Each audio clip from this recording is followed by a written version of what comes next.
Nesse vídeo eu irei trazer para vocês os 10 mandamentos ou princípios que o nosso querido Luiz Barsi Filho adota na sua vida como investidor. Então vamos ao vídeo. Salve, salve investidor, como é que vocês estão? Bora então pro vídeo. Primeiro mandamento do nosso querido Luiz Barsi Filho. Tenha paciência e disciplina. Não especule e exercite o óbvio. O ponto de partida para o Barsi para você investir na bolsa de valores é justamente ter paciência e disciplina. Paciência para não agir desesperadamente e realizar os seus prejuízos quando tem uma queda muito forte, entendendo que o enriquecimento é um processo moroso, ou seja, leva muito tempo, mas é possível de ser realizado. Disciplina para se manter firme, racional e frio nas decisões de investimento. E nada de especulação, hein? Ele não conhece ninguém que enriqueceu de verdade especulando. Isso são palavras dele. Por fim, é preciso exercitar o óbvio. Ou seja, ter paciência e disciplina é algo óbvio, mas difícil de ser executado. E não ficar inventando dificuldades técnicas para ter bons resultados no mercado. Eu te dou um exemplo. Ao invés de tentar ficar fazendo valuation de empresas pelo fluxo de caixa descontado,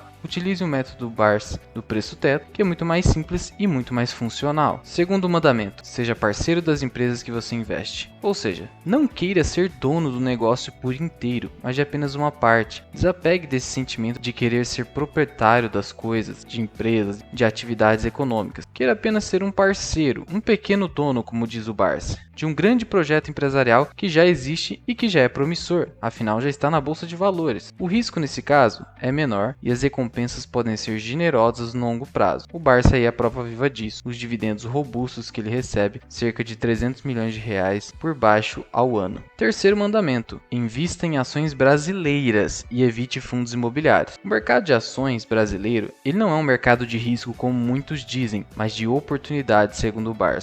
As ações brasileiras são frequentemente negociadas abaixo do seu valor patrimonial, algo que quase não acontece nos Estados Unidos. Então essa ideia de investir nas ações dos Estados Unidos, muitas vezes ninguém te fala que elas são muito mais caras que a do Brasil. E em relação aos fundos imobiliários, para o Barsi eles não possuem uma liquidez satisfatória e não produzem uma rentabilidade satisfatória. Por isso, ele prefere as ações e fica de fora dos FIIs. Se você quiser saber mais detalhes sobre por que o Barsi não investe em fundos imobiliários, eu vou estar deixando aqui um vídeo no card. Quarto mandamento ou princípio: aproveite oportunidades do mercado. Aqui é a metáfora do jacaré. Você deve ficar contente com as quedas do mercado, pois elas constituem promoções. Assim também fala nosso querido Lírio Parisotto. Promoções que você precisa aproveitar e estar preparado para aproveitá-las. Fique feliz então com as baixas e aproveite para comprar, não para vender. Assim como um jacaré fica de boca aberta esperando um pássaro entrar nela para então fechar a boca e abocanhar essa oportunidade. Essa metáfora ou alusão do jacaré é uma coisa que o AGF fala e o próprio Barsi também diz. Quinto mandamento: invista em setores perenes.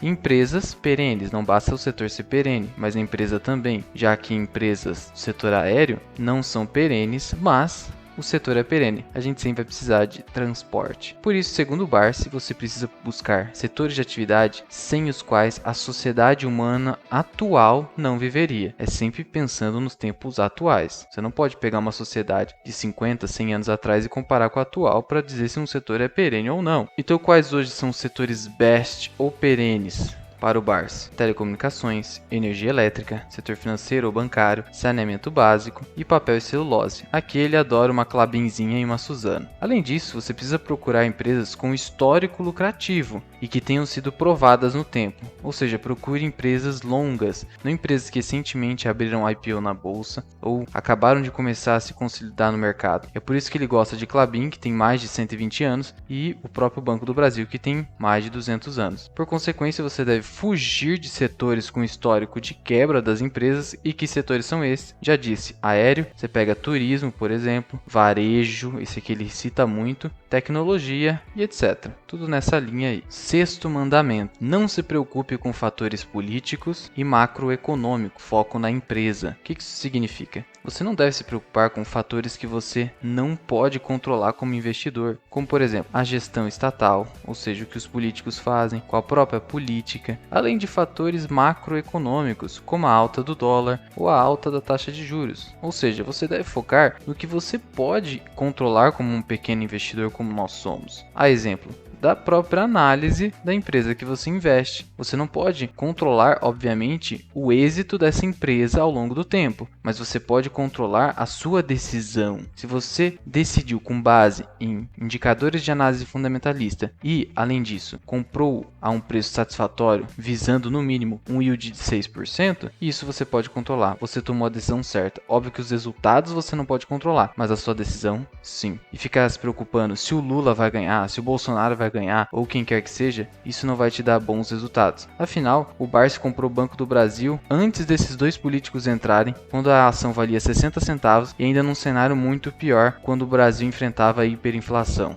10º mandamento: foque na obtenção de dividendos, observando sempre o preço teto. Ou seja, não invista sem pensar em dividendos, porque do contrário, você poderá estar especulando. Sempre quando você compra uma ação na bolsa de valores e tem um monte de premissas que devem ser implementadas para você conseguir acertar, por exemplo, um setor de tecnologia se alavancar, vou te dar o exemplo da Melius, a atividade dela começar a crescer de verdade, ou você investir em empresas de tecnologia que dependem de uma taxa Selic baixa, tudo esse tipo de coisa, sem que você pense em dividendos, você pode estar flertando com a especulação. E se você for então investir dessa forma, com base nos dividendos, procure no mínimo 6% de yield. 6% não é estritamente do Bars. Se você pegar o livro do Décio Bazin, você vai ver que 6% na época deles, há 30, 40, 50 anos atrás, era um valor mínimo, e você também encontra em livros de autores dos Estados Unidos que o investidor deve exigir para que ele entre na renda variável, senão compensa em tese ficar na renda fixa ou perda fixa, como diz o Bars. Dessa forma, sempre procure ativos a bons preços. O preço sim importa. Aqui, premissa do Value Investing. É claro que tem outras escolas de investimento e filosofia de investimento, só que o preço sim importa, pelo menos pelo método adotado pelo Barsi, o qual, vale dizer, eu sigo. 10º mandamento: não dê valor excessivo ao patrimônio. Conforme diz o Barsi, com razão, o patrimônio é a métrica do ego. Olha só que interessante. Por quê? Porque o patrimônio oscila o tempo inteiro. Você pode ver, ora o Elon Musk é o homem mais rico do mundo, ora o próprio Buffett, ora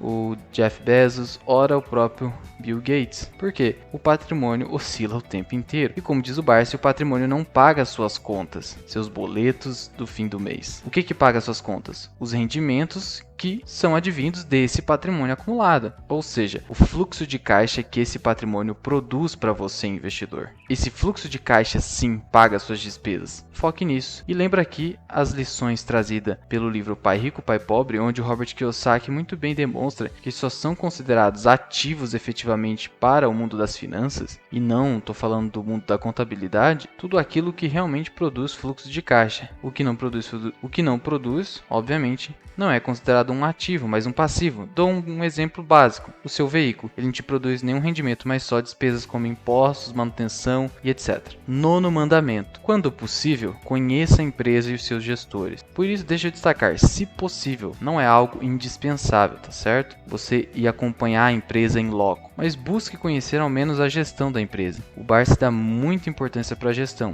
porque para ele isso é um diferencial de uma companhia. Ter pessoas qualificadas e bem intencionadas e que respeitam os acionistas minoritários e que, no final, distribuam dividendos, porque simplesmente ficar retendo dinheiro na companhia e achar que o pequeno acionista é burro, entre aspas, de não saber o que faz com seu dinheiro, também é algo um tanto quanto ruim. É por isso, por exemplo, que hoje a Unipar paga bons dividendos, porque afinal o Barsi é um controlador dela hoje, né? E um 10º mandamento que a gente poderia trazer aqui para você é o seguinte: não siga dicas de investimento, analise por si próprio. Ou seja, o que ele quer dizer com isso? As dicas são dadas por fundos e gestores, ou seja, grandes investidores, que não possuem a mentalidade efetiva de investidor, mas de especulador. Por quê? Porque esses entes, vamos dizer assim, eles buscam sempre a valorização dos ativos, ou mesmo ganhar com a queda dos ativos. E isso vai ser sempre assim, porque afinal, se eles não tiverem um ótimo desempenho, eles perdem dinheiro, porque as pessoas saem do fundo e aí o capital vai sendo reduzido. E como eles ganham com taxa de administração que incide sobre o volume financeiro investido, isso significa perda patrimonial para eles. O Barsi, inclusive, já citou que ele foi diversas vezes convidado para ser gestor de investimentos, mas não aceitou porque ele quer que as ações caiam. Ele torce para que isso aconteça.